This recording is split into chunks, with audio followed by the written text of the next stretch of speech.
Bienvenue sur FinScale, l'émission qui vous plonge au cœur de la transformation de la finance. Solène Niederkorn et ses invités explorent chaque semaine les initiatives qui façonnent l'avenir de l'industrie. Bonne écoute à toutes et à tous. Bonjour à toutes, bonjour à tous. Alors avant toute chose, je voulais vous souhaiter de très très belles fêtes de fin d'année et que ce soit vraiment pour vous une période de joie, de partage avec des moments aussi précieux les uns que les autres, malgré toute l'incertitude qui marque notre époque. Je reprends aujourd'hui le micro pour vous proposer une petite rétrospective de cette année 2024 qui s'est écoulée. Ça a été une année hyper intense, pas mal d'émotions pour moi et de challenges. J'ai eu le bonheur de publier 70 épisodes avec des invités issus vraiment de toute la sphère financière, des investisseurs, des entrepreneurs et des dirigeants d'envergure internationale. Grâce à eux, nous avons vraiment exploré ensemble pas mal d'écosystèmes, puisqu'on était en France, au Luxembourg, bien sûr, mais aussi en Suisse, aux États-Unis, à Dubaï. Et c'était beaucoup d'échanges hyper enrichissants. Et je ne pourrais jamais assez remercier tous ces intervenants pour leur générosité et leur vision qui était hyper inspirante. Parmi les moments marquants, moi j'ai été particulièrement émue de publier des épisodes axés sur la finance et l'impact. C'était des discussions très inspirantes. Il y en a 2, 3 qui m'ont vraiment pas mal marquée, comme celle que j'ai pu avoir avec Bertrand Badré, qui est le fondateur de Blue Like an Orange. Mais en fait, il y en a eu plein d'autres et je dirais qu'à chaque fois que j'enregistre avec un invité ou plusieurs invités, c'est toujours un immense bonheur pour moi. Et quand on me demande en fait quel a été l'épisode le plus marquant de 2024, c'est assez compliqué pour moi d'en citer un seul. C'est tellement important de mettre en lumière des acteurs qui façonnent pour nous un avenir et plus durable et plus responsable. Et c'est vraiment des sujets qui méritent qu'on en parle vraiment haut et fort. J'espère continuer à mon petit niveau à faire résonner leur voix dans vos oreilles. Alors, la grande nouveauté de 2024 pour FinScale, c'était la vidéo.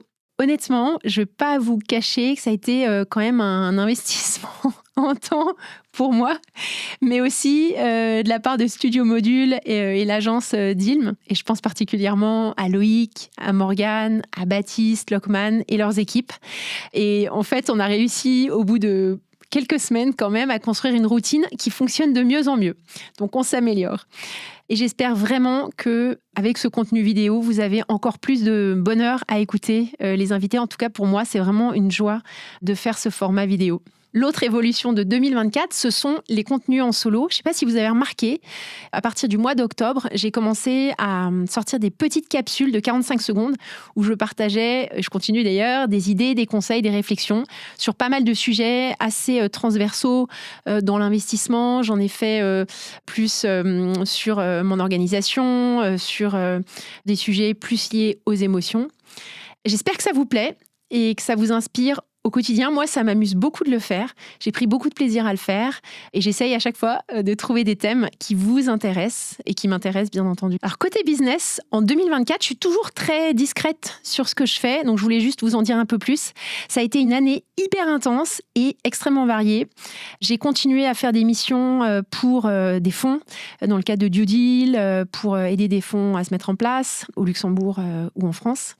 Dans le cadre aussi de mes boards, parce que je suis au board de certains fonds et comités variés, advisory committee ou comité de mission. Et j'ai eu ma première intervention dans le programme exécutif d'HEC.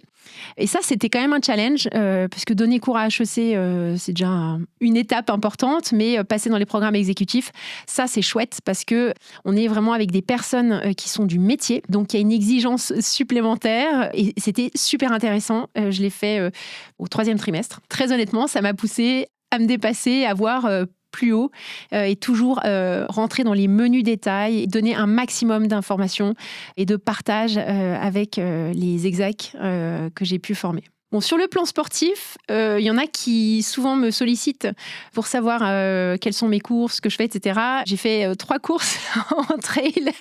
J'ai passé des lignes d'arrivée en Belgique, en Suisse, au Luxembourg. C'était dans un classement absolument exécrable. Je suis arrivée avant-dernière dans un trail complètement sous la neige, la glace au mois de janvier en 2024. C'est un très très mauvais souvenir. J'étais quand même contente d'arriver. Les autres, ça a été également assez épique. Il y en a quand même eu 2 sur les 3 qui étaient dans la neige. Mais j'ai adoré faire ça et j'ai à nouveau décidé de les refaire en 2025. Alors, j'avais réfléchi à 3 mots pour décrire 2024. Pour moi, 2024, c'était l'année de la consolidation, l'année de la passion, il y en a toujours beaucoup chez moi, et l'année de la joie. Pour 2025, j'ai quelques aspirations et des projets, notamment réfléchir sur des partenariats dans l'investissement, la création d'une association pour les administrateurs indépendants avec une super team hyper passionnée. Et on a fait, il y a quelques semaines, un certain nombre de publications les uns les autres pour commencer à en parler. Je pourrais plus vous en parler en 2025.